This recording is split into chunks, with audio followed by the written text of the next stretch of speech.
जो ही लिखा बीजेपी वालों का इस मकान के अंदर आना मना है, इसका क्या मतलब है?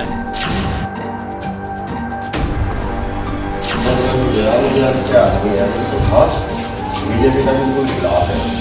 बीजेपी वाला हर बार कोई जाएगा, पंचायत की वोट जाएगा और किसी को देंगे। अरे बीजेपी ने तो बहुत काम करे।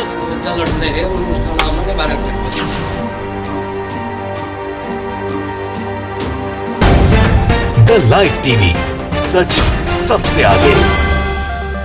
दोस्तों, मैं बात हफीज हूं। योगी आदित्यनाथ जी जो रात दिन धर्म के नाम पर राजनीति करते हैं, उनको लेकर हिंदू धर्म के दो सबसे बड़े संतों ने जो बयान दिए हैं कल, उससे पूरी राजनीति में उत्तर प्रदेश के हंगामा खड़ा हो गया है, भूचाल सा आ गया है। भाजपाइयों के तो पैरों के नीचे जमीन सरक गई है, क्योंकि ये दुकान बंद कर देने वाले बयान माने जाएंगे। सबसे पहला बयान आया है अयोध्या के राम मंदिर के मुख्य पुजारी जी का, और उन्होंने जो बयान दिया है वो योगी आदित्यनाथ जी और भारतीय जनता पार्टी के लिए चुनाव में अच्छे परिणाम नहीं दिखा रहा है। और दूसरा बयान आया है जो मशहूर संत है शंकराचार्य जी, जगत गुरु शंकराचार्य स्वामी स्वरूपानंद महाराज जी का। उनके बयान से तो और भी इसके ऊपर प्रमाणित ये हो गया है कि बीजेपी जो है वो शायद अच्छी दिशा के अंदर नहीं जा रही है। मैं आपको दोनों बयान बता देता हूं, आपको समझ में आ जाएगा। पहला बयान जनसत्ता ने छापा भी है इसको, जनसत्ता से पहले वायर का देख लीजिए। द वायर ने लिखा है, अच्छा हुआ योगी अयोध्या से चुनाव नहीं लड़े, उन्हें विरोध झेलना पड़ता। ये कहना है राम मंदिर के मुख्य पुजारी का। मतलब राम मंदिर के, जिसके नाम पर पूरी राजनीति भाजपा की इतने सालों में घूमी है, उनके मुख्य पुजारी ने, राम मंदिर के मुख्य पुजारी ने यह बयान दिया है कि अच्छा हुआ योगी आदित्यनाथ अयोध्या से चुनाव नहीं लड़े, उन्हें यहां विरोध झेलना पड़ता। आप खुद सोचिए, इससे पहले बड़ा हंगामा खड़ा हुआ था। पहले कहा जा रहा था कि अयोध्या से चुनाव लड़ा जाएगा, योगी आदित्यनाथ जी चुनाव लड़ेंगे, वो अयोध्या की विधानसभा सीट से लड़ेंगे, पर एकदम से वो सेफ सीट में पहुंच जाते हैं, अयोध्या छोड़ के गोरखपुर चले जाते हैं। कई सारे सवाल खड़े होते हैं, सवालों के जवाब हमेशा की तरह नहीं मिलते हैं। लेकिन अब सबसे बड़ा खुलासा किसने खुद किया है? जो अयोध्या के राम मंदिर के सबसे बड़े मुख्य पुजारी हैं, उन्होंने ही किया है। जनसत्ता ने इसको इस तरह से छापा है, यूपी चुनाव, अच्छा हुआ तो योगी यहां से चुनाव नहीं लड़े, नहीं तो अयोध्या के मुख्य पुरोहित ने कसा तंज। उधर स्वामी अभिमुक्तेश्वरानंद ने कही ये बात। ये वही है, ये प्रतिनिधि हैं किसके? जगत गुरु शंकराचार्य स्वामी स्वरूपानंद जी महाराज के, और ये सबसे ज्यादा जिनको माना जाता है उनमें से एक है। अब इन्होंने जो बात कही है आपको बताऊंगा बाद में, लेकिन मुख्य पुरोहित जी ने जो दावा किया है, मुख्य पुरोहित दास जी हैं, उन्होंने दावा किया है कि उन्होंने खुद रामलल्ला से पूछा था, और वो हर काम रामलल्ला से पूछ के करता है। रामलल्ला से पूछा और सलाह ली तो योगी जी को सलाह दी कि वह अयोध्या के बजाय गोरखपुर से चुनाव लड़ें। 30 वर्षों में से राम मंदिर के मुख्य पुरोहित का दायित्व निभा रहे मुख्य पुरोहित ने सोमवार को कहा, ये जनसत्ता के खबर का अंश भाग है, कि मैंने उन्हें सुझाव दिया था कि बेहतर होगा कि वो अयोध्या के बजाय गोरखपुर की किसी सीट से चुनाव लड़े। अब आप सोचिए कि रामलला ने खुद कहा है पुरोहित जी से, ये दावा है उनका कि योगी जी को चुनाव अयोध्या से नहीं लड़ना चाहिए। इस बात से हमें यही समझ में आता है। तो आप खुद सोच लीजिए कि कोई संतुष्ट नहीं है, कोई खुश नहीं है। और उन्होंने ये भी कहा कि अगर वो यहां से चुनाव लड़ेंगे तो पुजारी जो है वो एक मत नहीं है। राम मंदिर के कई पुजारी उनके खिलाफ हैं, राम मंदिर के सारे पुजारी उनके साथ नहीं है। इसमें ऐसे के अंदर एक मत की स्थिति जब नहीं बनेगी तो उनको नुकसान होगा। यहाँ की जनता जो है वो पहले तो विकास के कारणों से भी इनके खिलाफ है, योगी जी के और उनकी सरकार के, और उसके साथ साथ यहाँ बहुत से लोगों के घर तोड़े जाने वाले हैं या तोड़ दिए गए हैं, बहुत से लोगों की दुकानें जाने वाली हैं, बहुत सी ऐसी कार्रवाइयां हुई हैं जिससे लोगों में गुस्सा है। ये पुरोहित जी ने कहा है, मीडिया के सामने कहा है। आप खुद अंदाजा लगा लीजिए कि जिनके बारे में राम मंदिर के मुख्य पुरोहित कह रहे हैं कि वह अयोध्या से अगर लड़ते चुनाव तो उनको बहुत विरोध झेलना पड़ता, तो आप अंदाजा लगा सकते हैं कि पूरे उत्तर प्रदेश में क्या हालत है इनकी और क्या दिखाई जा रही है। मैं आपको बताऊंगा कैसी हालत है, इस वीडियो के आखिरी में वो भी देख लीजिएगा। पहले मैं यहां पर बयान आपको सुना देता हूं दूसरा, लेकिन उसके बाद रुकिएगा कैसे लोगों ने घरों में एंट्री बंद कर दी है बाहर लिख के कि बीजेपी वाले अंदर नहीं आए। अब यहां पर जनसत्ता ने आगे भी छापा है कि ये इन्हीं का छापा है कि जो जगत गुरु शंकराचार्य स्वामी स्वरूपानंद महाराज के, सरस्वती जी के जो प्रतिनिधि हैं, स्वामी अभिमुक्तेश्वरानंद, उन्होंने सोमवार को कहा कि एक संत मुख्यमंत्री नहीं हो सकता।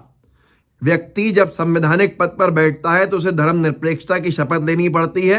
ऐसे में वो व्यक्ति धार्मिक कैसे हो सकता है? क्योंकि इनका सीधे सीधे दावा यह है कि जो स्वामी जी कह रहे हैं, ये कह रहा है इनका कि भैया योगी आदित्यनाथ जी अगर संत हैं तो उनको हिंदू धर्म की हुई लेके चलना पड़ेगा, वो धर्म निरपेक्ष नहीं हो सकते। एक संत धर्म निरपेक्ष नहीं हो सकता और संविधान की शपथ लेनी पड़ती है मुख्यमंत्री का पद लेने के लिए कि आप धर्म निरपेक्ष रहोगे, या तो आपकी शपथ गलत है या आप सीधे सीधे संत बिरादरी से बाहर चले जाते हो। अब एक चीज तय कर लो कि संत बनना है या मुख्यमंत्री बनना है। तो ये एक बड़ा धर्म संकट जो है पूरा उत्तर प्रदेश के अंदर पैदा होता हुआ दिख रहा है। आगे और जनसत्ता ने लिखा है, यूपी में जारी विधानसभा चुनाव पर उन्होंने कहा, किसने कहा? ये जो जगत गुरु शंकराचार्य और स्वामी स्वरूपानंद जी के प्रतिनिधि हैं, स्वामी अविमुक्तेश्वरानंद, इन्होंने ये कहा उत्तर प्रदेश में जारी विधानसभा चुनाव पर कि जनता सही लोगों तथा सही पार्टी को चुने, जिससे कि उसे सरकार बनने के बाद पछताना नहीं पड़े। आप सोचिए जरा, दिल की आवाज सुनिए। सरकार बनने के बाद उन्हें पछताना नहीं पड़े। जैसा कि इधर देखा जा रहा है कि बहुत से लोग पश्चाताप की बात कर रहे हैं कि उनसे गलती हो गई। जो प्रतिनिधि आए, जो प्रत्याशी आए हैं, जो विधायक थे पहले से, जो चुनाव सामने है, कम से कम उसमें वैसी गलती ना करें। तो ये सारी की सारी, बहुत से लोग ये कह रहे थे कि हमने गलत वोट दे दिया। तो ये सारा का सारा हंगामा खड़ा हुआ है और हंगामे की वजह भी साफ तौर की बताई जा रही है कि दो बड़े संतों का बयान ऐसा है कि जिसके अंदर हंगामा ही हंगामा होना तय। जो मैंने आपसे शुरू में कहा था कि मैं आपको और भी प्रमाण दूंगा कि कैसे इन लोगों का विरोध जम के हो रहा है कि लोगों ने घरों में भी अब एंट्री बंद कर दी है। पहले तो गांव-गांव देखा जा रहा था, किसानों ने एंट्री बंद की हुई थी, पर आप जो जाट बहुल क्षेत्र हैं वहां पर इनकी घरों में लोगों ने एंट्री बंद कर दी है कि बीजेपी वाले यहां प्रचार करने नहीं आए। पहले एक वीडियो देखिए और उसके बाद और भी दिखाऊंगा, पहले ये देखिए। तो राम राम। तो जो ही लिखा बीजेपी वालों का इस मकान के अंदर आना मना है, इसका क्या मतलब है? भाई मेरे मकान के अंदर फूल वाला नाव है, मैं लड़के का हूँ, लड़के को पोस्ट दूंगा, हमें लोग दल के। पगडंडी करके एक फेसबुक पेज है जिन्होंने ये वीडियो डाला था, लेकिन अभी आप में से बहुत से लोगों को लगेगा कि ये एक जगह पे विरोध हो रहा है, एक जगह पे विरोध नहीं हो रहा। न्यूज़ 24 ने तो कई जगह का दिखाया है और कई लोगों का दिखाया है कि देखिए कैसे घरों के बाहर साफ तौर के ऊपर लिख दिया है, ख़ास तौर पर शामली में और उसके आसपास के इलाकों के अंदर, कि यहाँ पर मोदी समर्थक, योगी समर्थक, बीजेपी वाले नहीं आए वोट मांगने के लिए। आप खुद देख लीजिए थोड़ा सा इस वीडियो का अंश भाग, आपको समझ में आ जाएगा। न्यूज़ 24 ने अपने यूट्यूब चैनल पर डाला है, देखिए। भाई राम राम। भाई जो आप अपने मकान पे यूँ लिख रहे तो इसका क्या मतलब है? इसका मतलब ये है कि अच्छे आदमी है, बिल्कुल खास बीजेपी का बिल्कुल खिलाफ है। बीजेपी वाला हमारे बाहर कोई ना आएगा, हम जैद को वोट देंगे और किसी को देंगे नहीं। गुड्डू भाई, जो आपने अपने मकान पर लिखा कि बीजेपी वालों का अंदर आना मना है, इसका क्या मतलब है? भाई बढ़ने नहीं देगा सब लोग, यहाँ ना आवे कोई भी, हाथ जोड़कर रिक्वेस्ट है अपने घर रही है। वोट किसकी जागी? आरएलडी की। नलके को ही दोगे? हाँ, जम के देंगे। अरे बीजेपी ने तो बहुत काम करे। इतना लट रहे थे, उसका नाम नहीं मारा गया। अब भाई ये आपने कैसे लिखा, किस लिए लिखा? भाई हमारे एलडी की वोट देनी इसलिए लिखा। मेरे पास में पीछे है उसी का कोई बीजेपी का आदमी ना, मेरे घर में कोई और आदमी नहीं, केडी लेडी रहे और हमें वोट देनी ही नहीं, हम तो एलडी। तो बीजेपी के उसमें लिखा है कि बीजेपी का कोई आदमी आना है। तो आपने खुद समझ लिया कि ये कितनी बड़ी बात है भारतीय जनता पार्टी के लिए कि अभी तक जनता विरोध कर रही थी, लेकिन अब जो देश के दो बड़े संतों ने बात कही है उससे तो भूचाल आना स्वाभाविक था और आया भी। और अब हंगामा खड़ा है भाजपा के सामने, कैसे कन्विंस करेंगे, कैसे लोगों को मनाएंगे, कैसे कहेंगे कि ऐसा नहीं है। ये तो तीर कमान से निकल चुका है।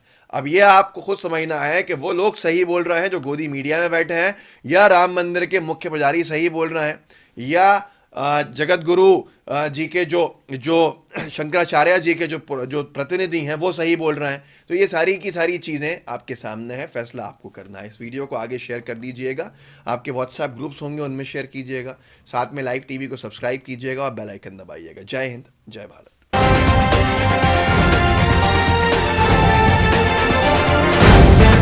द लाइव टीवी, सच सबसे आगे।